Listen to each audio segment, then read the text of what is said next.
ইসলাম মানে অন্যরকম হৃদয় কাড়া আলো, ইসলাম মানে চেষ্টা করা হতে আরো ভালো, ইসলাম মানে মায়ে ভরা মধুর কোনো ফুল, ইসলাম মানে জানা মাত্র ছেড়ে দেয়া ভুল। ইসলাম মানে অন্যরকম হৃদয় কাড়া আলো, ইসলাম মানে চেষ্টা করা হতে আরো ভালো, ইসলাম মানে মায়ে ভরা মধুর কোনো ফুল, ইসলাম মানে জানা মাত্র ছেড়ে দেয়া ভুল। চারিদিকে শুনছি শুধু একটাই স্লোগান, ইসলাম ছিল ইসলাম আছে থাকবেই ইসলাম। ইসলাম ইসলাম ইসলাম ইসলাম ইসলাম ইসলাম ইসলাম ইসলাম ইসলাম ইসলাম ইসলাম ইসলাম ইসলাম ইসলাম ইসলাম ইসলাম। আসসালামু আলাইকুম ওয়া রাহমাতুল্লাহি ওয়া বারাকাতুহু। নাহমাদুহু ওয়া নুসাল্লি আলা রাসূলিহিল কারীম। আম্মা বা'দু ফাআউযু বিল্লাহি মিনাশ শাইতানির রাজীম। বিসমিল্লাহির রাহমানির রাহিম। وَلَنَبْلُوَنَّكُمْ بِشَيْءٍ مِّنَ الْخَوْفِ وَالْجُوعِ وَنَقْصٍ مِّنَ الْأَمْوَالِ وَالْأَنفُسِ وَالثَّمَرَاتِ وَبَشِّرِ الصَّابِرِينَ الَّذِينَ إِذَا أَصَابَتْهُم مُّصِيبَةٌ قَالُوا إِنَّا لِلَّهِ وَإِنَّا إِلَيْهِ راجعون. صدق الله العظيم. رب اشرح لي صدري ويسر لي أمري واحلل عقدة من لساني يفقهوا قولي. সবাইকে আমার অন্তরের অন্তঃস্থল থেকে জানাচ্ছি আন্তরিক শুভেচ্ছা এবং মুবারকবাদ। আহলান ওয়া সাহলান ওয়া মারহাবান বিকুম ফি হাযাল লিকা আত-তাইয়্যিব আল মুবারাক। আমরা শুরুতে আল্লাহ রাব্বুল ইজ্জা ওয়াল জালালের দরবারে শুকরিয়া জ্ঞাপন করছি, যিনি আজকে আমাদেরকে এরকম চমৎকার একটি পরিবেশে, চমৎকার একটি ইসলামিক কনফারেন্সে উপস্থিত হওয়ার সুযোগ করে দিয়েছেন। আমরা সবাই পড়ছি কালিমাতুশ শুকর, আলহামদুলিল্লাহ। সম্মানিত সুধী, আমরা এই পৃথিবীতে খুব অল্প একটা সময়ের জন্য, একটা ট্রানজিট পিরিয়ড কাটানোর জন্য বেসিকলি আমরা এই পৃথিবীতে এসেছি। আমরা কি চিরকাল এই পৃথিবীতে থাকবো বলেন তো? না, একটা ট্রানজিট পিরিয়ডে আমরা এসেছি, আবার চলে যেতে হবে। এই যে আমাদের জীবন, এই জীবনের জন্য বিপদ, আপদ, পরীক্ষা, স্ট্রাগল, এটা অনিবার্য, এটা হবে। বিপদ নাই, কষ্ট নাই, আপদ নাই, অনিশ্চয়তা নাই, স্ট্রাগল নাই, এমনকি কেউ আছে এখানে? কেউ কি হাত তুলে বলতে পারবেন যে হুজুর আমার জীবনে কোনো বিপদ নাই, অথবা আমার জীবনে কোনো দুঃখ নাই, কষ্ট নাই, কোনো স্ট্রাগল নাই, কোনো রিস্ক নাই? এরকম সৌভাগ্যবান কেউ আছেন এখানে? তাহলে জীবনের জন্য পরীক্ষা, এটা অনস্বীকার্য, হবেই হবে পরীক্ষা। পৃথিবীর জীবনটাই এমন, এভাবেই এই লাইফকে ডিজাইন করা হয়েছে।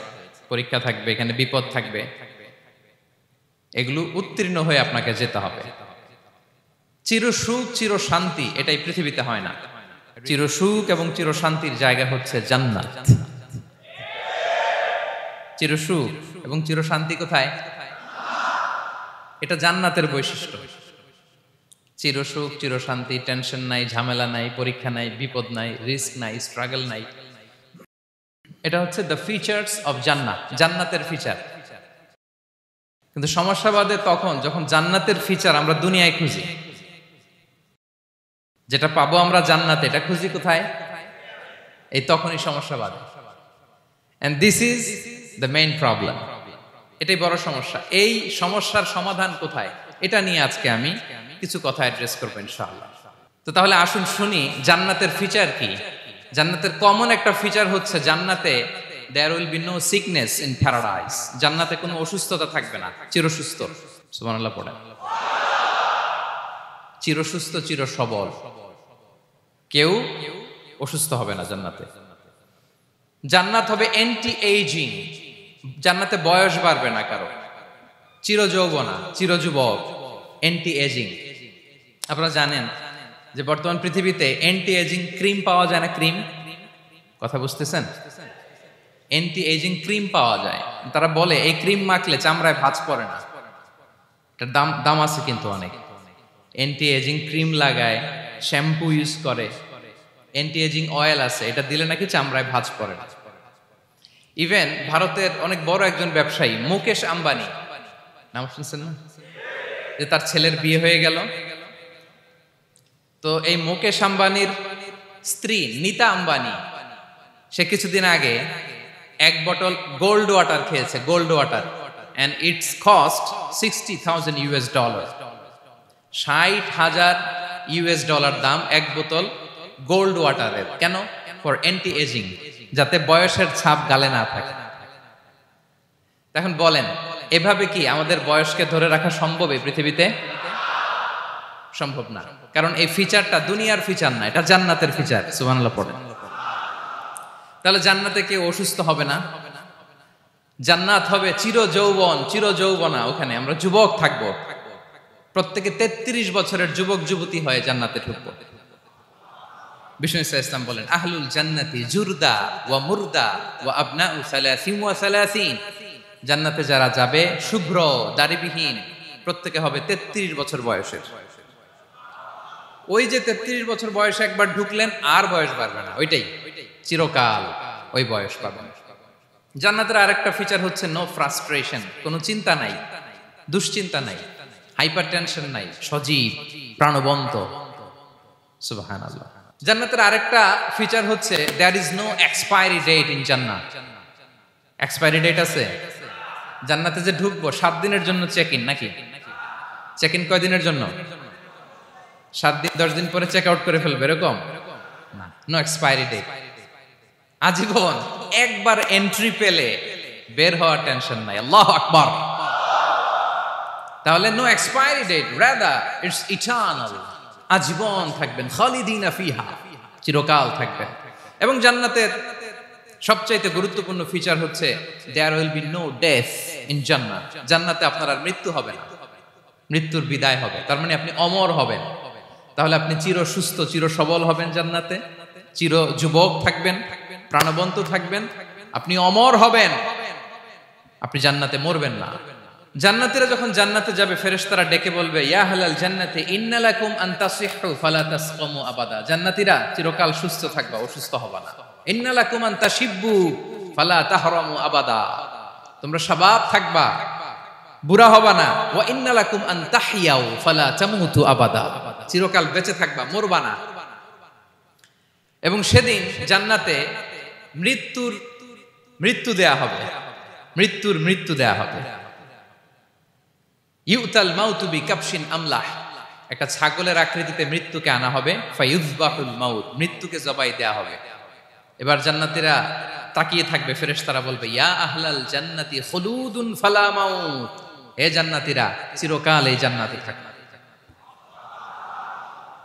তাহলে জান্নাতের ফিচার পাইছেন? এখন কোন বোকা যদি এই ফিচার দুনিয়ায় খোঁজে, পাবে? পাবে না, কারণ দুনিয়ার ফিচার আলাদা। দুনিয়ার ফিচার কি? এই দুনিয়াতে বিপদ আসবে, কষ্ট আছে দুনিয়াতে, হতাশা আছে, ভয় আছে, অসুস্থতা আছে, বার্ধক্য আছে, এবং এই দুনিয়ার একটা এক্সপায়ারি ডেট আছে না? দ্য ডে ইউ ডাই, যেদিন আপনি মারা যাবেন, এটা আপনার এক্সপায়ারি ডেট, চলে যেতে হবে, চলে যেতে হবে। এই পৃথিবীতে মৃত্যুর অস্তিত্ব আছে, সবকিছু থমকে দিয়ে, আপনাকে চমকে দিয়ে মৃত্যু চলে আসবে, ঠিক কিনা বলেন? তাহলে এগুলো হচ্ছে দুনিয়ার ফিচার। এই দুনিয়াতে বিপদ আপদ, কষ্ট, ঝুঁকি, স্ট্রাগল, বার্ধক্য, অসুস্থতা, এগুলো নিয়ে আমাদেরকে টিকে থাকতে হয়। এটা দুনিয়ার ফিচার, মিলাই ফেললে হবে না। জান্নাতের ফিচার একটা, দুনিয়ার ফিচার আরেকটা। দুনিয়াতে কষ্ট থাকবে, বিপদ আপদ থাকবে। এই দুনিয়ার ফিচারটা আল্লাহ তাআলা কোরআনের একটা আয়াতে খুব চমৎকার ভাবে উল্লেখ করেছেন, সেটা দিয়েই আমি আলোচনা শুরু করেছি। আল্লাহ তাআলা ইরশাদ করছেন, ওয়ালা নাবলুওয়ান্নাকুম বিশাইইম মিনাল খাউফি ওয়াল জুই ওয়া নাকসিম মিনাল আমওয়ালি ওয়াল আনফুসি ওয়াস সামারাত ওয়া বাশশিরিস সাবিরিন। আল্লাহ তাআলা বলছেন, অবশ্যই অবশ্যই আমি তোমাদেরকে পরীক্ষা করব, ভয় দিয়ে, ক্ষুধা দিয়ে, সম্পদের ঘাটতি দিয়ে, আতঙ্ক দিয়ে, প্রাণনাশ দিয়ে, ফল ফসলের হানি দিয়ে পরীক্ষা করব। কিন্তু এই পরীক্ষায় যারা উত্তীর্ণ হবে, যারা সবর ইখতিয়ার করবে, ওয়াবাশশিরিস সাবিরিন, ধৈর্যশীলদের জন্যই হচ্ছে সুসংবাদ। আলহামদুলিল্লাহ পড়ে। তাহলে সম্মানিত সুধী, আমরা বুঝতে পারলাম এই পৃথিবীর ফিচার হচ্ছে এখানে বিপদ থাকবে, বিপদ ছাড়া কেউ থাকবে না। স্ট্রাগল থাকবে, কষ্ট থাকবে, ঝুঁকি থাকবে, রিস্ক থাকবে, এবং নানা ধরনের বিপদ আপদ দিয়ে আল্লাহ তাআলা আমাদেরকে পরীক্ষা করবেন। এটা মাস্ট, এটা আমাদের মাইন্ডসেটে নিয়ে নিতে হবে। মাইন্ডসেটে এটা ক্লিয়ার থাকতে হবে। চিরসুখ চিরশান্তি এই দুনিয়াতে মিলবে, কোথায় মিলবে তাহলে? এটা তাহলে বিপদ আসবেই, আপদ আসবেই, পরীক্ষা থাকবেই আমাদের জীবনে। তবে ইন্টারেস্টিংলি মজার বিষয় হচ্ছে পরীক্ষাটা এক একজনের এক এক রকম। পুরো পৃথিবীটা একটা পরীক্ষা ক্ষেত্র, কিন্তু কারো প্রশ্নপত্রের সাথে কারো প্রশ্নপত্রের কোনো মিল নাই। সুবহানাল্লাহ। আমার পরীক্ষা একরকম, আপনার পরীক্ষা আরেক রকম, ওই ভাইয়ের পরীক্ষা আরেক রকম, ওনারটা আরেক রকম। সবাই পরীক্ষার্থী, সবাই পরীক্ষার্থী, কিন্তু কারো প্রশ্নপত্রের সাথে কারো প্রশ্নপত্রের কোনো মিল নাই। কারোর জন্য পরীক্ষা হচ্ছে সে খুব অসুস্থ, প্রচন্ড অসুস্থতা, তার জন্য পরীক্ষা। ক্যান্সারের রোগী, দুরারোগ্য ব্যাধি, ডক্টর বলছে 4th স্টেজে চলে আসছে, কয়েক মাস বাঁচতে পারে, এটা তার জন্য পরীক্ষা। আবার কারো দেখবেন যে খুব একটা অসুস্থতা নাই, অসুস্থতার ঝামেলা নাই, কিন্তু তার দারিদ্রতা আছে, তার আর্থিক অনটন, এটা তার জন্য পরীক্ষা। আবার কারো দেখবেন অসুস্থতাও নাই, দারিদ্রতাও নাই, তার দাম্পত্য জীবনের সমস্যা আছে না নাই? অনেকের দেখবেন এগুলো কোনোটাই সমস্যা না, তার ছেলে কথা শোনে না, মাদকাসক্ত। আহা, মাদকাসক্ত, রিহ্যাবে পাঠায়, আবার আসে, আবার গাঁজা খাওয়া শুরু করে, আছে না নাই বলেন? দেখেন তার পরীক্ষাটা আবার আলাদা। অনেকের দেখবেন মেয়ে বাবার কথা শোনে না। আবার অনেকের দেখবেন যে ব্যবসায় সমস্যা, লসের পর লস, লাভ উঠাতে পারে না। তাহলে পরীক্ষা ছাড়া, বিপদ আপদ ছাড়া দুনিয়াতে কেউ নাই, কেউ নাই প্রিয় ভাইরা। এটা আমাদের মাথায় রাখতে হবে। পরীক্ষা আপনাকে দিতেই হবে, পরীক্ষা দিয়ে দিয়েই নিজেকে প্রমাণ করতে হবে। আর এক একজনের পরীক্ষাটা এক এক রকম, কারো পরীক্ষার সাথে কারো পরীক্ষার কোনো মিল থাকবে না। তো মাঝে মাঝে আমরা এটা ভুলে যাই। আল্লাহ তাআলা কালামে পাকে রিমাইন্ডার দিয়ে আমাদেরকে স্মরণ করিয়ে দিতে চান যে এই পৃথিবীতে আসলে তোমরা এসেছো পরীক্ষা দিতে। এটাই জীবনের বড় বাস্তবতা। আমাদের জীবনে যত হতাশা, আমাদের জীবন নিয়ে যত অভিযোগ, আমাদের মনে যত কষ্ট, আমাদের হৃদয়ের ভেতরে যত অস্থিরতা, তার মূলে হচ্ছে এই সমস্যা যে আমরা ভুলেই গেছি আমরা পরীক্ষা দিতে আসছি। এটা যদি ভুলে না যান, এটা যদি আপনার মাইন্ডসেটে থাকে যে পুরো জীবনটা একটা পরীক্ষা, তাহলে দেখবেন কোনো কিছু আপনাকে কাবু করতে পারবে না। আপনি হতাশ হবেন না, জীবন নিয়ে আর অভিযোগ থাকবে না, আপনি ভেঙে পড়বেন না, সব অভিযোগ হতাশা দূর হয়ে যাবে। তার মানে বুঝতে পারলাম পরীক্ষা আপনাকে দিতেই হবে। পরীক্ষা দেয়া ছাড়া এই পৃথিবী থেকে চলে যাওয়ার কোনো চান্স বা সুযোগ আমাদের কারো নেই। সূরাতুল আনকাবুতে আল্লাহ তাআলা এই কথাটা আরো চমৎকার ভাবে বলেছেন। আল্লাহ তাআলা ইরশাদ করছেন, আহাসিবান নাসু আইয়ুতরাকু আইয়াকুলু আমান্না ওয়া হুম লা ইফতানুন ওয়ালাকাদ ফাতান্নাল্লাযীনা মিন ক্বাবলিহিম ফালা ইয়া'লামান্নাল্লাহুল্লাযীনা সাদাকু ওয়ালা ইয়া'লামান্নাল কাযিবিন। আল্লাহ বলেন, মানুষ কি ভেবেছে সে শুধু বলবে আমি ঈমানদার আর তাকে আমি জান্নাতে ঢুকাই দিব? না, কখনো না, কোশ্চিন কালেও না। বরং পূর্ববর্তীকালে যারা পৃথিবীতে এসেছিল তাদেরকে আমি পরীক্ষায় নিয়েছি, পরীক্ষা করেছি, এবং তাকেও ঈমানের প্রশ্নে সে সত্যবাদী না মিথ্যাবাদী পরীক্ষা দিয়ে দিয়ে নিজেকে প্রমাণ করতে হবে। ঠিক কিনা বলেন? পরীক্ষা দিয়ে আপনাকে প্রমাণ করতে হবে। এবং এই পরীক্ষার ব্যাপারটা, এটা যে শুধু আমরা সাধারণ মানুষ আমাদের জীবনে দুঃখ বিপদ পরীক্ষা এমনটা না। এই পৃথিবীর সবচাইতে শ্রেষ্ঠ মানুষ যারা ছিলেন তাদেরকে আল্লাহ পরীক্ষা নিয়েছেন। বলেন তো এই পৃথিবীতে সবচাইতে শ্রেষ্ঠতম মানুষ কারা? সবচাইতে শ্রেষ্ঠ ভালো মানুষ কারা ছিল পৃথিবীতে? বলেন তো নবীরা। আওয়াজ করে বলেন তো কারা? তো বলেন তো নবীদের জীবনে পরীক্ষা ছিল কি ছিল না? হ্যাঁ ছিল। বেশি না কম? বিষ্ণু ইসলামকে জিজ্ঞাসা করা হলো, আইয়ুন নাসি আশাদ্দু বালাআন ইয়া রাসূলুল্লাহ, হে আল্লাহর রাসূল এই পৃথিবীতে কাদের জীবনে পরীক্ষা বেশি? বিষ্ণু ইসলাম বললেন, আল আম্বিয়া, নবীদের জীবন। আল আম্বিয়া সুম্মাল আমসাল ফাল আমসাল, সবচাইতে জীবনে পরীক্ষার সম্মুখীন সবচাইতে বেশি হয়েছেন নবীরা। তারপরে নবীদের পরবর্তী অবস্থান যাদের, সিদ্দিকিন যারা, সোহাদা যারা, সলিহিন যারা, আল্লাহওয়ালা যারা, তাদের জীবনে পরীক্ষা বেশি। ইউবতালার রাজুলু আলা হাসাবি দীনি, ব্যক্তির দিনদারি যত বেশি তার জীবনে আল্লাহর পরীক্ষাও তত বেশি। আপনি আল্লাহওয়ালা হবেন, আপনার জীবনে পরীক্ষাও অনেক বেশি। এজন্য ইমানদার হওয়া যেমনি মর্যাদার, ইমানদারের জীবনে পরীক্ষাও হবে অনেক বেশি। এবং পরীক্ষা যত বড়, খেয়াল রাখতে হবে, মন খারাপ করার কোনো সুযোগ নেই। পরীক্ষা যার জীবনে যত বড়, সেটাতে সফল হতে পারলে ওটার প্রতিদানও বড়। পরীক্ষা যত বড়, এটাতে সাকসেস হইতে পারলে এটার রিওয়ার্ডও তত বড়। বিষ্ণু ইসলাম বলেন, ইযামুল জাযাই মাআ ইযামিল বালা, বালা যত বড়, জাযাও তত বড়, প্রতিদানও তত বড়। আপনারা নবীদের জীবনে যদি খেয়াল করেন, দেখবেন যেই নবীর জীবনে পরীক্ষা যত বেশি, সেই নবীর জীবনে সফলতাও তত বেশি। সাইয়েদনা ইব্রাহিম আলাইহিস সালামের কথাটা একটু খেয়াল করেন তো, বলেন তো ওনার জীবনে পরীক্ষা কেমন ছিল, বেশি না কম? ওনার জীবনের পরীক্ষা থেকেই তো আমরা এই শব্দটা ব্যবহার করি, আমরা বলি অগ্নি পরীক্ষা। কি বলি? মানে আগুনে নিক্ষেপ করা হয়েছে সাইয়েদনা ইব্রাহিম আলাইহিস সালামকে, তাও স্বাভাবিকভাবে না, উলঙ্গ করে, ন্যাকেট করে ওনাকে অপমানিত করবার জন্য ওনার গায়ের জামা কাপড় খুলে উলঙ্গ অবস্থায় আল্লাহর খলিল সাইয়েদনা ইব্রাহিম আলাইহিস সালামকে অগ্নিকুণ্ডে নিক্ষেপ করা হয়েছিল। এরকম এক্সপেরিয়েন্স এই অডিটোরিয়ামের ভেতরে আমাদের কখনো হয়েছে?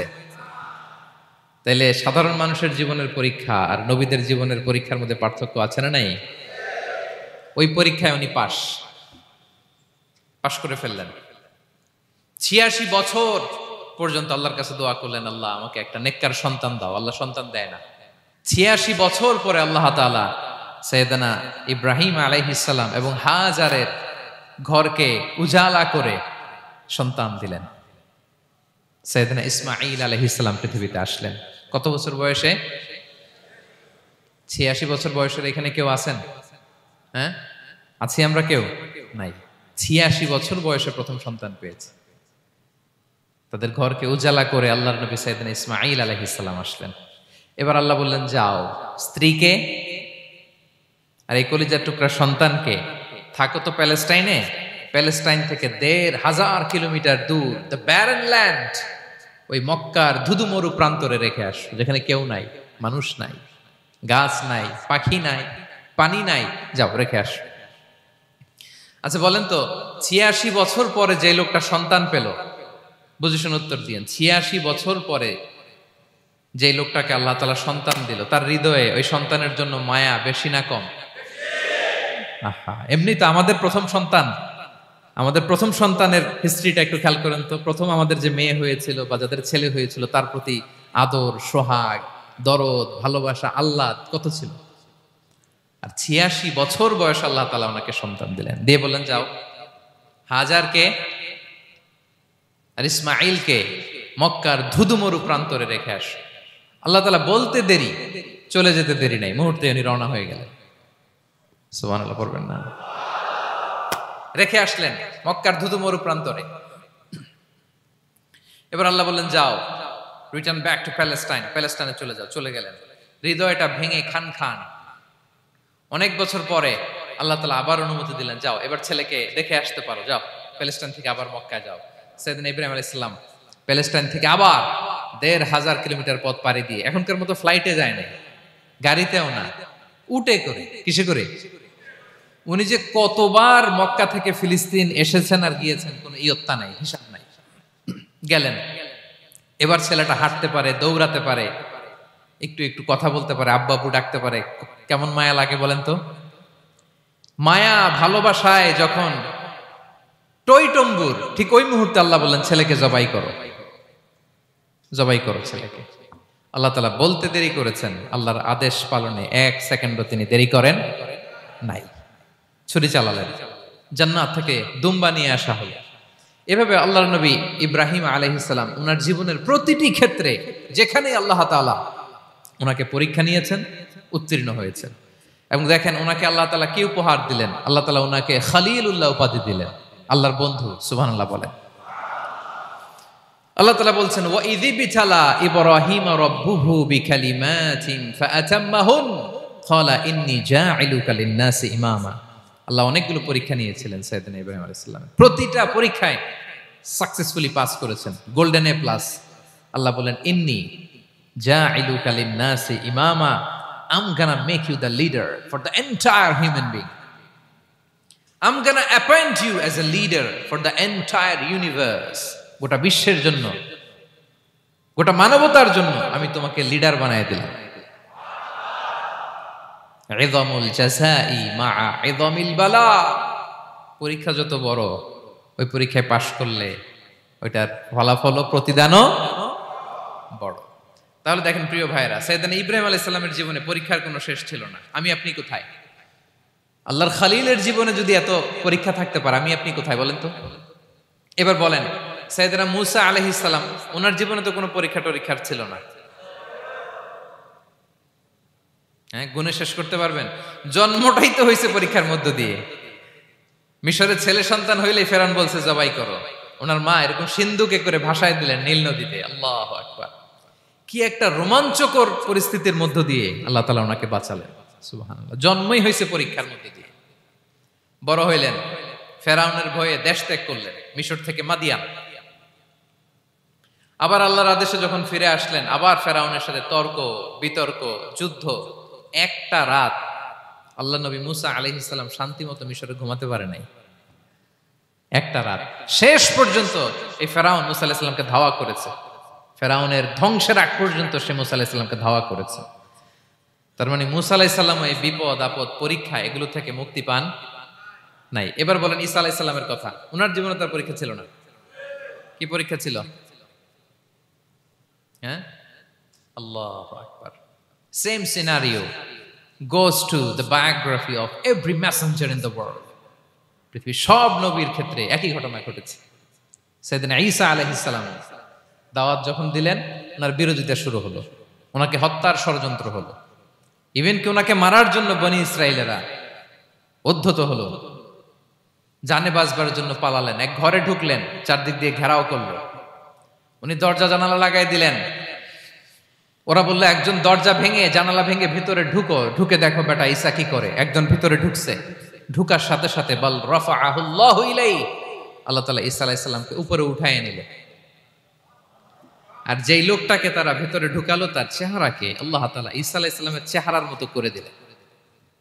এবার তার বাইরের সাথীরা বলে ঘটনা কি? বেটা ঈসাও বেরোয় না, আমাদের লোকটাও বেরোয় না, সবাই ঢুক। দরজা ভেঙে ভেতরে ঢুকে দেখে ঈসা দাঁড়ায় আছে। বলেন তো এটা ঈসা না মিসা? এটা কি আসল ঈসা? ওমা কতালু ওমা সলাবু ওয়ালাকিন শুব্বিহা লাহুম। আল্লাহ বলে তোমরা আমার নবী ঈসাকে হত্যাও করতে পারো নাই, শুলেও চড়াতে পারো নাই, আমি সেফটি সিকিউরিটি দিয়ে আমার নবী ঈসা আলাইহিস সালামকে আকাশে তুলে নিয়েছি। তাহলে ওনার জীবনে পরীক্ষার শেষ ছিল না। এবার যদি আমরা বিশ্বনবী সাল্লাল্লাহু আলাইহি ওয়াসাল্লামের জীবনের দিকে তাকাই, ওনার জীবনটা দেখেন তো। আমাদের পেয়ারা নবী বিশ্বনবী মুহাম্মদুর রাসূলুল্লাহ সাল্লাল্লাহু আলাইহি ওয়াসাল্লাম, ওনার জীবনে কি স্ট্রাগল ছিল? স্ট্রাগল। মাক্কি জীবনের কথা যদি একটু খেয়াল করেন, দেখেন তো 3 বছর শিয়াবে আবি তালেবে জেল খেটেছেন, না খেয়েছিলেন। ওনার বংশের লোকেরা প্রথমে ছাগল খেয়েছে, ছাগলগুলো যখন শেষ, ছাগলের চামড়াগুলো শুকিয়ে ওইটা খাইছে। গাছের পাতা ছাল এগুলো খেয়ে খাবারের অভাবে বেহুশ হয়ে পড়ে থাকতো তারা। না খেয়ে কয়দিন ছিলেন আপনি? আমি কয়দিন ছিলাম না খেয়ে? মনেই তো পড়ে না, না খেয়েছিলাম কিনা কোনোদিন। এ হচ্ছে মাক্কি জীবন। মেন্টালি প্রেসার দেয়া হয়েছে। বিশ্বনবীর চাচা আবু লাহাব, তার 2 ছেলে উতবা আর উতাইবা, এদের সাথে বিয়ে দিয়েছিলেন 2 মেয়ের। যখন দাওয়াত দেওয়া শুরু করলেন, 2 মেয়েকে ডিভোর্স দিয়ে দিল। দেখেন, একটা বাবার জন্য প্রাপ্তবয়স্কা মেয়েকে যখন উঠায় নেয়ার আগে ডিভোর্স দেয়, তার মানসিক অবস্থাটা কেমন থাকে বলেন? মেন্টালি প্রেসারাইজ করা হয়েছে, ফিজিক্যালি হ্যারাস করা হয়েছে। বিষ্ণু সাল্লাল্লাহু আলাইহি ওয়াসাল্লাম যখন নামাজে দাঁড়াতেন, উটের পচা নারী ভুঁড়ি বিষ্ণুনবীর কাঁধে চাপিয়ে দেওয়া হতো। আপনার জীবনে এরকম ঘটছে কখনো? আপনি নামাজ পড়তেছেন, উটের পচা নারী ভুঁড়ি আপনার কাঁধে চাপিয়ে দেওয়া হয়েছে। কয়দিন হয়েছে এরকম? কয়দিন হয়েছে? হ্যাঁ, তারপরেও তো আলহামদুলিল্লাহ বেরোয় না মুখ দিয়ে। কেমন আছেন হুজুর? কোয়েন না, বেশি একটা সুবিধার না। তাই না? বেশি একটা একটু মিলাবেন, কতটুকু পরীক্ষা আমরা দিয়েছি। তায়েফে গেলেন বিশ্বনবী, তায়েফে গেছিলেন জমির বায়না দিতে, তাই না? জমি কিনবে তায়েফে। তায়েফবাসীদেরকে জাহান্নামের আগুন থেকে বাঁচাতে গিয়েছিলেন, নিজের জন্য না। সেখানে তায়েফের ছেলেরা পাথর মেরেছে বিষ্ণু ইসলামের গায়ে। এত শুভ্র দেহ ছিল, চেহারা ছিল, বিষ্ণুবীর গা দিয়ে ঝরঝর করে রক্ত ঝরেছে। ফিজিক্যাল হ্যারাসমেন্টের শিকার হয়েছেন বিষ্ণু ইসলাম। যখন যেদিন বিষ্ণু ইসলামকে হত্যার ষড়যন্ত্র করা হলো, আল্লাহ তাআলার আদেশে তিনি মক্কা থেকে মদিনায় হিজরত করলেন। মদিনাতে যে একটা রাত, সপ্তম হিজরির আগ পর্যন্ত শান্তিতে ঘুমাতে পারেন নাই। 3 দিকে 3 ইহুদি বসতি, বনু কাইনুকা, বনু নদীর, বনু কুরাইজা। আহা, খাওয়ার মধ্যে বিষ মিশিয়ে দেয়া হয়েছিল বিষ্ণু ইসলামের। বাজুর, খাসির বাজুর রান পছন্দ করতেন। এক ইহুদি মহিলা বিষ্ণু ইসলামের ওই রানের মধ্যে বিষ মিশিয়ে দিয়েছিল। ওই বিষের যন্ত্রণায় মৃত্যুর আগ পর্যন্ত বিষ্ণুনবী কাতরাতেন, এবং উনি ইন্তেকালের সময় ওই বিষের ব্যথা যন্ত্রণাতে ইন্তেকাল করেছেন। বিষ্ণুনবীর ইন্তেকালটা শাহাদাতের ইন্তেকাল ছিল। বিষ্ণু ইসলাম বলেছেন, ওই যে খায়বার এলাকার ওই মহিলা যে আমার খাবারে বিষ মিশিয়েছিল, সেই বিষের যন্ত্রণা, বেদনা, কষ্ট আমি অনুভব করছি। খেয়ে না খেয়ে দিন প্রচারের কাজে নিজেকে দিয়েছ বিলিয়ে, তায়েফের কাফিরেরা চিনল না সে আলো, দুষ্ট ছেলেদের পিছু দিল লেলিয়ে, পাথরের আঘাতে ক্ষত বিক্ষত হয়ে সারা শরীর থেকে রক্ত ঝরে। হে রাসূল তোমাকে ভুলি আমি কেমন করে, হে রাসূল তোমাকে ভুলি আমি কেমন করে। হাজার ব্যথা বেদনার পরে ফিরে আসনি তুমি আপন ঘরে, দিনের আলো তুমি ছড়িয়ে দিতে চলে গেলে মদিনায় মক্কা ছেড়ে। হে রাসূল তোমাকে ভুলি আমি কেমন করে, হে রাসূল তোমাকে ভুলি আমি কেমন করে। ঠিক কিনা বলেন? একটা রাত শান্তিতে, শান্তির ঘুম তিনি দিতে পারেন নাই। প্রিয় ভাইরা, তাহলে আমরা কি বুঝলাম? বিশ্বনবীর জীবনও পরীক্ষা ছিল কি ছিল না? আমাদের উপায় আছে? আমরা বাঁচতে পারবো এই বিপদ আপদ পরীক্ষা ঝঞ্ঝাল থেকে? বাঁচতে চাইলেও বাঁচতে পারবো? পারবো না। ইমাম মালিক আলাইহি রাহমা নাম শুনেছেন? ইমাম মালিক, ওনার জ্ঞান থেকে লাখো লাখো মানুষ উপকৃত হয়েছে, কোটি কোটি মানুষ উপকৃত হয়েছে। মদিনার রাস্তায় রশি দিয়ে ওনাকে টেনে হিচড়ে এক এলাকা থেকে আরেক এলাকায় নিত জালেম বাদশারা। ইমাম মালিক আলাইহি রাহমা। ইমাম আহমদ ইবনে হাম্বল, ওনাকে বেত্রাঘাত করা হতো, চাবুক দিয়ে পেটানো হতো। আমাদের মাযহাবের ইমাম আল ইমাম আল আযম আবু হানিফা আলাইহি রাহমা, ওনাকে কারাবন্দী করা হয়েছিল। তার মানে দেখেন, যত বড় বড় স্কলার, যত বড় বড় মাশায়েখ, এমনকি আম্বিয়া আলাইহিমুস সালাম, ওনারাও পরীক্ষা বিপদ আপদ থেকে রেহাই পান। পাইছে? তাহলে আপনি আর আমি পাবো? বলেন তো। তাহলে এটা আমাদের ব্রেইনে গেঁথে নিতে হবে যে জীবন মানেই এখানে বিপদ থাকবে, পরীক্ষা থাকবে, স্ট্রাগল করে করে আমাকে আগাতে হবে। কেউ আমার জন্য রেড কার্পেট বিছিয়ে রাখবে না। এই জীবনটা বড় জটিল। This is life, how it's design. এভাবেই পৃথিবীকে ডিজাইন করা হয়েছে। এখানে বিপদ আছে, কষ্ট আছে। এই পরীক্ষা দিয়ে দিয়ে আপনাকে উত্তীর্ণ হতে হবে। বুঝতে পেরেছেন প্রিয় ভাইরা? নাও দ্য কোশ্চেন অ্যারাইজ, এখন প্রশ্ন হচ্ছে, কেন আল্লাহ এই পরীক্ষা নেন? কেন? আল্লাহ তাআলা সূরা মুলকে বলেছেন, এই পৃথিবী সাজানোর, এই জীবন মৃত্যুর এই খেলা, এটার উদ্দেশ্যটাকে আল্লাহ তাআলা স্পষ্ট করে বলেছেন। আল্লাযী খালাকাল মাউতা ওয়াল হায়াতা লিয়াবলুয়াকুম আইয়ুকুম আহসানু আমালা। জীবন মৃত্যু দিয়ে তোমাদের জীবনকে সাজানো হয়েছে এজন্য, যাতে করে তিনি তোমাদের পরীক্ষা করতে পারেন। কি করতে পারেন? তোমাদের মধ্যে কে সৎকর্মে অগ্রগামী, কে কাজে ভালো, আমলে ভালো, এটা দেখার জন্য। বেসিকলি আল্লাহর দেখার প্রয়োজন নাই, আমাদেরকে দেখানোর জন্য এই পরীক্ষার আয়োজন। আমি ভালো করবো না খারাপ করবো এটা আল্লাহ জানে না, তো ওনার পরীক্ষা করা লাগে কেন? কথা বলেন। আমি জান্নাতি না জাহান্নামী এটা আল্লাহ জানেন না? বেসিকলি আমাদেরকে জানানোর জন্য এই পরীক্ষার আয়োজন। কাদেরকে জানানোর জন্য? মানে তুমি জেনে যাও তুমি জান্নাতি না জাহান্নামী। আমি ভালো করেই জানি। একটা ছোট্ট উদাহরণ দিলে বুঝতে পারবেন প্রিয় ভাইয়েরা। ধরেন আল্লাহ তাআলা দুইজনকে সৃষ্টি করলেন। উদাহরণস্বরূপ একজনের নাম আব্দুল্লাহ, আরেকজনের নাম আব্দুর রহমান। সৃষ্টির পরে আব্দুল্লাহকে বললেন, আব্দুল্লাহ আমি জানি তুমি পৃথিবীতে 50 বছর হায়াত পাইতা, খুব ভালো কাজ করতে, তুমি দুনিয়াতে অনেক ভালো কাজ করতে, এটা আমি আগেই জানি, আমার অসীম জ্ঞান বলে আমি আগে থেকেই জানি। তো যাও, তোমার এইমাত্র সৃষ্টি করলাম, যাও তুমি জান্নাতে ঢুকে যাও, কারণ আমি জানি তুমি জান্নাতি হবে। আচ্ছা, আর আব্দুর রহমান তুমি পৃথিবীতে খুব খারাপ কাজ করতে, এটা আমি জানতাম, তোমারে পাঠাইলে খারাপ কাজ করবা, তুমি সীমালঙ্ঘন করবা, অন্যায় করবা, অপরাধ করবা, তুমি জাহান্নামী হবা, যাও। যেহেতু আমি জানি পরীক্ষার আর দরকার নেই, তোমারে জাহান্নাম দিয়ে দিলাম, যাও ঢুকে যাও। আব্দুল্লাহ ঠিকই জান্নাতে ঢুকে যাবে, আব্দুর রহমান কি ঢুকবে? ঢুকবে। সে বলবে, আল্লাহ এইমাত্র আমারে বানাইলেন, এইমাত্র আপনি আমাকে সৃষ্টি করলেন, সৃষ্টি করেই বলতেছেন তুমি জাহান্নামে যাও, আর বলতেছেন আমি জানি দুনিয়াতে পাঠালে তুমি খারাপ কাজ করবা, তুমি জাহান্নামী হবা, পাঠানোর আর কি দরকার, আগে থেকে জাহান্নামে যাও। আল্লাহ আপনি জানলে জানতে পারেন, আমি তো জানি না। ঠিক কিনা বলেন?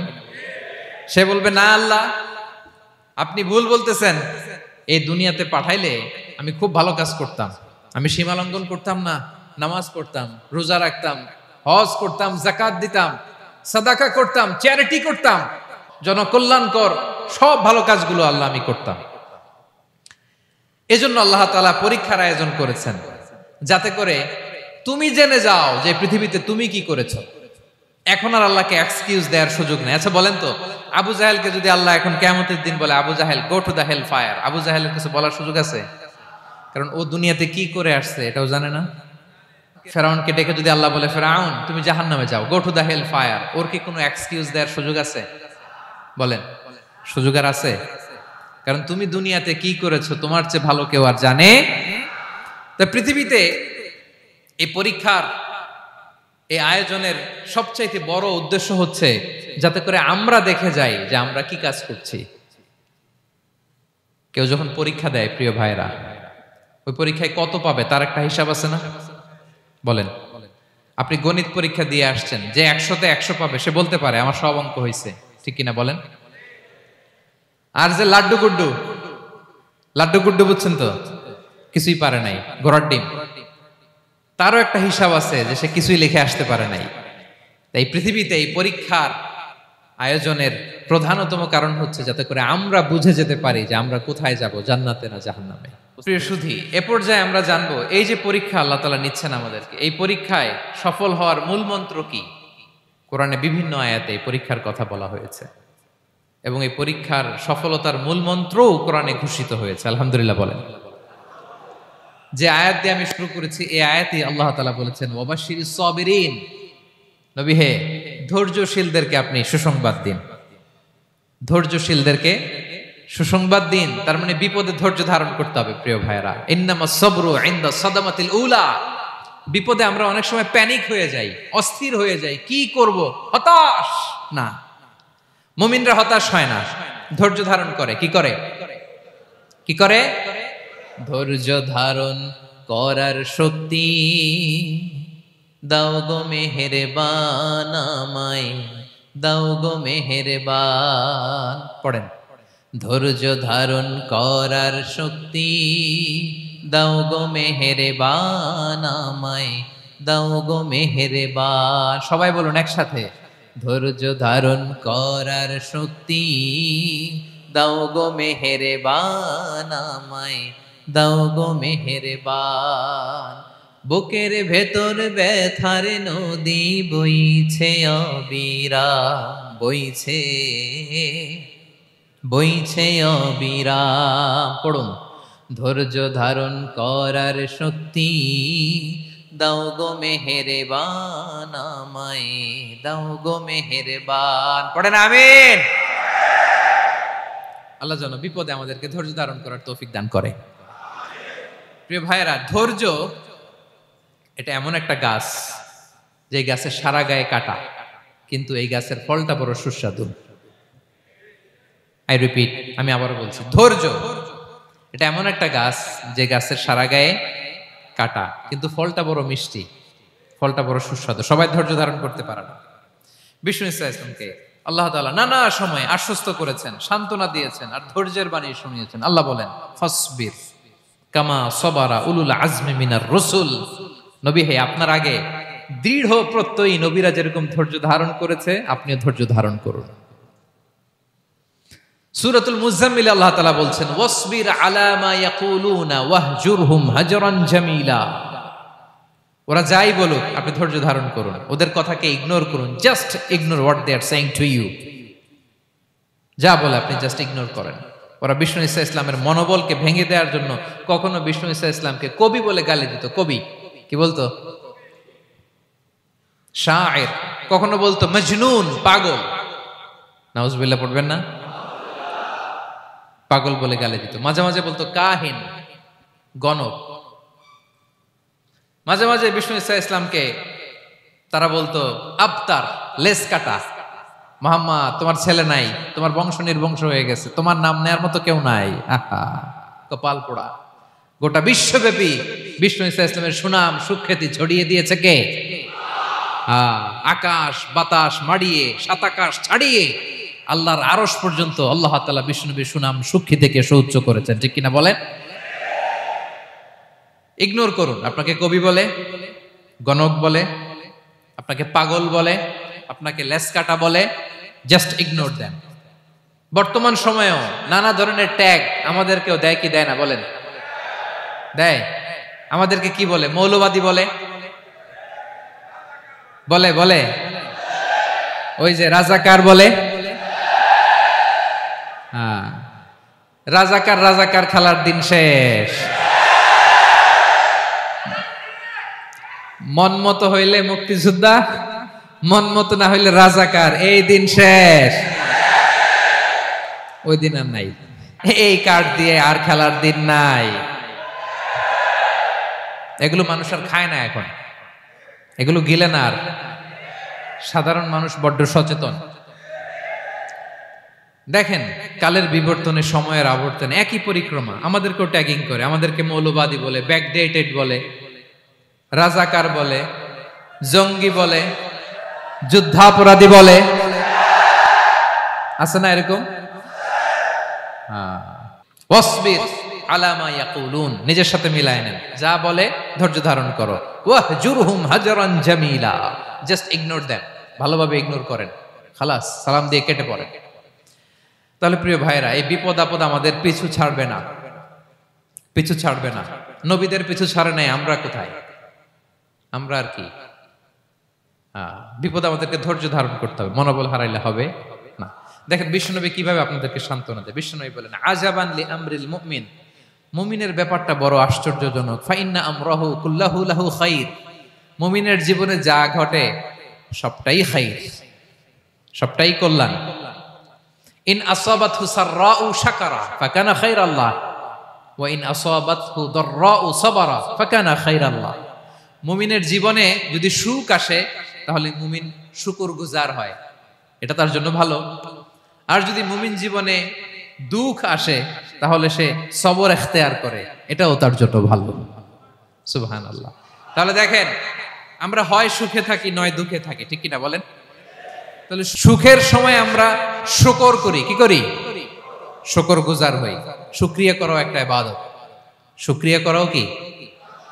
আর দুঃখের সময় আমরা সবর করি, সবর করাটাও একটা। তাহলে আমাদের পুরো জীবনটাই ইবাদত, পুরো জীবনটাই। সুখের সময় শুকর আর দুঃখের সময় সবর। আওয়াজ করে বলেন, সুখের সময় শুকর আর দুঃখের সময়। এই দুই ইবাদত মুমিন জীবনে চলমান, কন্টিনিউয়াস, একটা উইন উইন সিচুয়েশন। কি বলেন? উইন উইন হয়ে গেল না? যেই পরিস্থিতিতেই থাকে আমাদের জন্য লাভ। আল্লাহু আকবার। তাহলে প্রিয় ভাইরা, এটাই জীবনের বাস্তবতা। সবর আমাদেরকে ইখতিয়ার করতে হবে, হতাশ হওয়া যাবে না। অনেকে আমরা অল্পতে হতাশ হই। এই যে আমরা ধৈর্য ধারণ করছি, এর ফল পাচ্ছি না? দীর্ঘ 1.5 দশক ধরে ধৈর্য ধারণ করছেন না আপনারা? এখন মুক্তি, স্বাধীনতা, বিজয় এনে দিয়েছে কে? ধৈর্য ধারণ করুন। ধৈর্যের যে ফলাফল, এটা বড় মিষ্টি। ধৈর্য এমন একটা গাছ, এই গাছের সারা গায়ে কাটা, কিন্তু এর ফলটা বড় সুস্বাদু, এর ফলটা বড় মিষ্টি। ধৈর্য ধারণ করার অভ্যাস করতে হবে প্রিয় ভাইরা। মুমিন হতাশ হয় না, হাল ছেড়ে দেয় না। মুমিন ভরসা রাখে একজনের উপর, তিনি কে? লা তাইআসু মির রাউহিল্লাহ ইন্নাহু লা ইয়াইআসু মির রাউহিল্লাহি ইল্লাল কওমুল কাফিরুন। আল্লাহর রহ থেকে, রহম থেকে নিরাশ হয়ে যাও না। কাফির ছাড়া, অকৃতজ্ঞ ছাড়া কেউ আল্লাহর রহ থেকে, আশা থেকে নিরাশ হয় না। শয়তানের সবচেয়ে বড় মিশন হলো আমাদেরকে হতাশ বানানো। এটা খেয়াল রাখবেন। শয়তানের সবচাইতে বড় মিশন কি? আমাদেরকে হতাশ করে দেয়া।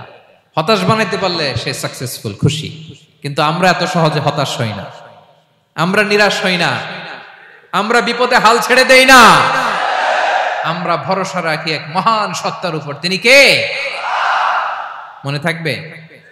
বিপদ আসলে ভেঙে পড়বেন, ভিসা না হইলে কান্নাকাটি শুরু করবেন, ব্যবসায় লস হইলে হাউমাউ, হ্যাঁ, দেশ থেকে কোনো দুঃসংবাদ আসলে হতাশ হবেন, ভেঙে পড়বেন। ধৈর্য ধারণ করব আমরা। আওয়াজ করে বলেন, আমরা কি করব? সবর। বিপদ ট্যাকেল দেওয়ার প্রথম স্টেপ হচ্ছে সবর। ধৈর্য ধারণ করতে হবে। অবশ্যই সাবিরিন, ধৈর্যশীলদেরকে সুসংবাদ দাও। বিপদ থেকে বাঁচার দ্বিতীয় স্টেপ হচ্ছে এই বিপদ থেকে উত্তরণের চেষ্টা করতে হবে। কন্টিনিউয়াস প্রচেষ্টা চালিয়ে যেতে হবে। ওয়াল্লাযীনা জাহাদু ফিনা লানাহদিয়ান্নাহুম সুবুলানা। যারা আমার রাস্তায় চেষ্টা করে, প্রচেষ্টা করে, স্ট্রাগল করে, তাদেরকে আমি পথ দেখিয়ে দেই, সুবুল দেখিয়ে দেই, ওয়ে আউট দেখায় দেই, এক্সিট দেখায় দেই। কোথাও আটকাবেন না আপনি, আপনাকে এক্সিট দেখায় দিবে কে? মালয়েশিয়াতে কেলুয়ার বলে না? কেলুয়ার কি বলে চেনেন? কেলুয়ার মানে কি? এক্সিট। এক্সিট পেয়ে যাবেন, আটকাবেন না আপনি জীবনে কোথাও। 3 নাম্বার, আল্লাহর উপর তাওয়াক্কুল করতে হবে বিপদ আসলে। ওমাইয়া তাওয়াক্কাল আলাল্লাহি ফাহুয়া হাসবুহ। আল্লাহর উপর যে তাওয়াক্কুল করে, আল্লাহই তার জন্য যথেষ্ট হয়ে যায়। তাহলে বিপদে প্রিয় ভাইরা আমরা প্যানিক হব না, ধৈর্য ধারণ করব, বিপদ থেকে উত্তরণের সর্বোচ্চ প্রচেষ্টা চালিয়ে যাব, আর ভরসা রাখবো একজনের উপর, তিনি কে? আর বিপদ আসলে এটাকে নেগেটিভলি নেবেন না সব সময়। বিপদ আপদ এটা অনেক পজিটিভ, ভালো জিনিস আমাদের জীবনে বয়ে নিয়ে আসে। শাইখুল ইসলাম ইবনু তাইমিয়া আলাইহি রাহমা, উনি বলতেন, খুব দামি কথা, খুব হেভি ওয়েট কথা, মনোযোগ দিয়ে শুনুন। তিনি বলতেন, যে নেয়ামত তোমাকে আল্লাহ থেকে দূরে সরায়, ওই নেয়ামতের চেয়ে বিপদ ভালো, যে বিপদ তোমাকে আল্লাহর দিকে ধাবিত করে। আই রিপিট, আমি আবারও বলি, যে নাজ নেয়ামত তোমাকে আল্লাহ থেকে দূরে সরিয়ে দেয়, সে নাজ নেয়ামতের চেয়ে ওই বিপদ আপদ ভালো, যে বিপদ আপদ তোমাকে আল্লাহর কাছে টেনে নেয়। তাহলে বিপদ আপদ আসলে আপনি হতাশ হবেন? আর কখনো দুঃখ করবেন? মোয়ারের ভাইয়েরা, আর মন খারাপ করবেন? আপনি খেয়াল করে দেখেন, বিপদ আসলে আমরা আল্লাহরে ডাকি বেশি। যখন অসুস্থ আপনি খেয়াল করেন তো, আল্লাহ আল্লাহ তুমি ছাড়া বাঁচানোর কেউ নাই, আল্লাহ আল্লাহ তুমি হেফাজত করো, আল্লাহ তুমি সুস্থ করে দাও। যখন লাইফ থ্রেট, দেখেন আপনি গুম হয়ে যেতে পারেন, আপনার কারাবন্দি করতে পারে, এরকম একটা বিপদের মধ্যে আছেন, তখন খেয়াল করেন তো আল্লাহর সাথে আপনার কানেক্টিভিটি, রিলেশনশিপটা কতটা ডেভেলপ হয়। কারণ বিপদে পড়লে আমরা আল্লাহরে ডাকি বেশি। তাহলে বিপদ আপদেরও কিছু পজিটিভ সাইড বা দিক আমাদের জীবনে আছে না নাই? অনেক পজিটিভ দিক আছে, কয়েকটা শেয়ার করি। 1 নাম্বার, আল্লাহ, 1 নাম্বার পজিটিভ সাইড তো বললাম, ইমাম ইবনু তাইমিয়া যেটা বললেন। এরপরে হচ্ছে মাঝে মাঝে আল্লাহ তাআলা আমাদের মর্যাদাকে আপগ্রেড করতে চায়, এলিভেট করতে চায়। আপনি ধরেন কোন একটা এয়ারলাইন্সের রেগুলার প্যাসেঞ্জার টিকিট কাটেন, মাঝে মাঝে হঠাৎ করে দেখবেন কাউন্টারে গেলে তারা বলে you are upgraded to business class অথবা you are upgraded to first class. যেহেতু রেগুলার প্যাসেঞ্জার, অনেক মাইলস জমা হয়েছে, আপগ্রেড করে দেয়। আল্লাহ তাআলা মাঝে মাঝে চায় তিনি আমাদের মর্যাদাকে, র্যাঙ্ক এটাকে আপগ্রেড করবেন, কিন্তু আমার যে আমল আখলাকের অবস্থা ওইটা দিয়ে ওই আপগ্রেড র্যাঙ্কে যাওয়ার সুযোগ নাই। বুঝতেছেন কথা? আল্লাহ চায় আমার লেভেল একটু আপ করতে, কিন্তু আমার আমলের যে অবস্থা এতে আমি ওখানে যাই না। তখন আল্লাহ কিছু বিপদ আপদ দিয়ে, পরীক্ষা দিয়ে বান্দাকে টেস্ট করে। ওই পরীক্ষায় যদি উত্তীর্ণ হন, সাথে সাথে আল্লাহ তাআলা আপনার লেভেল বা র্যাঙ্ক আপগ্রেড করে দেয়। সুবহানাল্লাহ পড়বেন না? তাহলে লাভ না লস? আওয়াজ করে বলেন, লাভ না লস? মুমিন জীবনের সব লাভ। যত বিপদ আপদ আপনাকে স্পর্শ করে প্রতিটাতেই আপনার জন্য কল্যাণ। বিষ্ণু ইসলাম বলেন, মা ইউসিবুল মুসলিমা মিন নাসাবিন ওয়ালা ওয়াসাবিন ওয়ালা হাম্মিন ওয়ালা হুজনিন ওয়ালা আযান ওয়ালা গাম্মিন হাত্তা শাওকাতি ইউশাকুহা ইল্লা কাফারাল্লাহু বিহা খাতায়া। আপনার জীবনে যত দুঃখ, যত যন্ত্রণা, যত টেনশন, যত অ্যাংজাইটি, যত ইনজুরি, এমনকি গোলাপ ফুল পাড়তে যে ওখানে যে কাঁটা বাঁধছে, বরই খেতে যে বরই গাছে ওঠার পর যে একটা কাঁটা বিঁধছে আপনার হাতে, এর কারণে আল্লাহ তাআলা আপনার গুনাহ মাফ করে দেয়। সুবহানাল্লাহ। তাহলে বিপদ আপদ দিয়ে আল্লাহ বান্দার মর্যাদাকে আপগ্রেড করে। বিপদ আপদে ফেলে আল্লাহ তাআলা বান্দার পাপ মোচন করে। বিপদ আপদ দিয়ে আল্লাহ তাআলা বান্দার শাস্তি মওকুফ করে। এমন পাপ করছেন এটার জন্য শাস্তি বরাদ্দ হয়ে গেছে, কিন্তু আল্লাহ তাআলা ওই শাস্তি থেকে মাঝে মাঝে আপনাকে বাঁচাতে চায়, তখন কিছু বিপদ দিয়ে বান্দারে পরীক্ষা করে। উত্তীর্ণ হলেই আল্লাহ তাআলা ওই শাস্তিকে মওকুফ করে দেয়। তাহলে আসুন সামারি করি, পুরো আলোচনাটার সামারি করি। এক নম্বর সামারি হচ্ছে বিপদ আপদ, পরীক্ষা, স্ট্রাগল, কষ্ট, এটা সুন্নাতুল্লাহি ফিদ দুনিয়া। এই দুনিয়ায় আল্লাহর সুন্নাত, এর বাইরে কেউ যেতে পারে না, ইভেন নট দ্য মেসেঞ্জার্স, নবীরাও না। আজকের আলোচনায় শুনছেন না নবীদের জীবন দিয়ে কি গেছে, ups and downs, test and trial, নবীরাও না। তাহলে এটা আমাদের মাইন্ডসেটের সাথে সেট আপ করে নিতে হবে যে অতীতে, বর্তমানে, ভবিষ্যতে বিপদ আপদ মুক্ত এই পৃথিবীতে কেউ থাকবে না। পারবেন? হ্যাঁ, এটা মাইন্ডসেটে নিয়ে নিতে হবে যে এটাই জীবন, বিপদ আপদ দিয়ে আল্লাহ পরীক্ষা করবেন। এটাই পৃথিবী। চির সুখ চির শান্তি এই পৃথিবীতে খুঁজলেই পাওয়া যায় না। শুরুতে বলছিলাম না, চির সুখ চির শান্তি। বলেন তো এটা কি দুনিয়ার ফিচার না জান্নাতের ফিচার? জান্নাতের ফিচার দুনিয়ায় খুঁজলে পাওয়া যাবে? যাবে না। তাহলে আজকের আলোচনার এক নাম্বার লেসন হচ্ছে বিপদ আপদ এটা সুন্নাতুল্লাহি ফিদ দুনিয়া। এই দুনিয়া আল্লাহর সুন্নাত, এটা থেকে মুক্তি পাওয়ার কোনো সুযোগ নাই, নবীরাও পায় নাই। দুই নাম্বার লেসন, বাঁচার যেহেতু সুযোগ নাই, we have to face it with patience, intellect and tawakkul. বিপদে অস্থির হওয়া যাবে না, এটাকে ফেস করতে হবে উইথ পেশেন্স, ধৈর্যের সাথে। বিপদ আমরা মোকাবেলা করব কিসের সাথে? ধৈর্য। প্যানিক হবেন না, অস্থির হবেন না, ধৈর্য ধারণ করবেন উইথ ইন্টেলেক্ট। আল্লাহর দেয়া আপনার ইন্টেলেক্ট খাটিয়ে এই বিপদ উত্তরণের সর্বান্তকরণের চেষ্টা প্রচেষ্টা আপনার চালায় যেতে হবে। আর সবশেষে আত-তাওয়াক্কুল আলাল্লাহ, ডিপেন্ডিং অন আল্লাহ, ভরসা করব কার উপর? আল্লাহর উপর। পারা যাবে তো? আচ্ছা, দুইটা লেসন গেল। তিন নাম্বার লেসন হচ্ছে আমাদের ছেলে মেয়েদেরকে we have to educate our child regarding the test and trial in this দুনিয়া। দুনিয়ার এই বিপদ আপদের ব্যাপারে আমাদের ছেলে মেয়েদেরকে শেখাতে হবে, বুঝাতে হবে। ওরা ছোট মানুষ তো অস্থির হয়ে যায়, আব্বু আমার সাথে কেন এমন হয়, আমারই শুধু পেন্সিল চুরি হয়, আমারই শুধু এটা হয়, আমি পরীক্ষায় খারাপ করি, আমি ব্যথা পাই, আমার এই আমার সেই। ছোট মানুষ তো বুঝে না। ওরা বুঝাইতে হবে যে বাবা, this is the essence of life, এটাই জীবন। এটাই কি এই লাইফ হ্যাকস গুলো তাদেরকে শেখাইতে হবে। ডোন্ট বি প্যানিক, প্যানিক হওয়া যাবে না। This is how life is design, এটাই জীবন। বিপদ আপদ আসবে, এটাকে মেনে নিতে হবে, ছেলে মেয়েদেরকে শিখাইতে হবে, তাহলে তারাও প্যানিক হবে না। পারবেন তো ইনশাআল্লাহ? আচ্ছা, 4 নম্বর লেসন হচ্ছে যেটা আমরা জানলাম, এই বিপদ আপদ সবসময় আমাদের জন্য খারাপ না। সামটাইমস ইট ব্রিংস খায়ের for us if dealt properly. ঠিক মতো বিপদকে ডিল করতে পারলে এটা আসলে আমার জন্য আখেরে কল্যাণই বয়ে নিয়ে আসে। কি বলেন, তাই না? কল্যাণ বয়ে নিয়ে আসে। সব শেষ কথা হলো, আমরা যেন এই বিপদগুলোকে প্রপারলি ডিল করতে পারি, আমরা যেন সবর ইখতিয়ার করতে পারি। আল্লাহর কাছে চাইতে হবে, দোয়া করতে হবে, কারণ তৌফিক দেওয়ার মালিক কে? আল্লাহর কাছে যেন আমরা কায়মনোবাক্যে প্রার্থনা করতে পারি, আল্লাহ এই বিপদকে যেন আমরা ডিল করতে পারি উইথ সাবর, উইথ ইন্টেলেক্ট, উইথ তাওয়াক্কুল।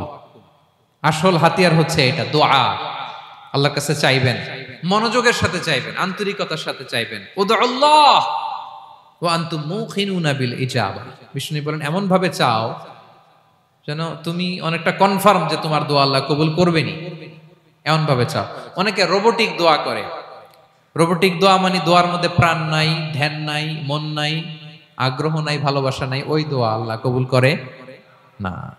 মনোযোগ দিয়ে চাইতে হবে চাওয়ার মতো, তাহলে আল্লাহ তাআলার পক্ষ থেকে তৌফিক পাওয়া যাবে। পারা যাবে তো ইনশাআল্লাহ।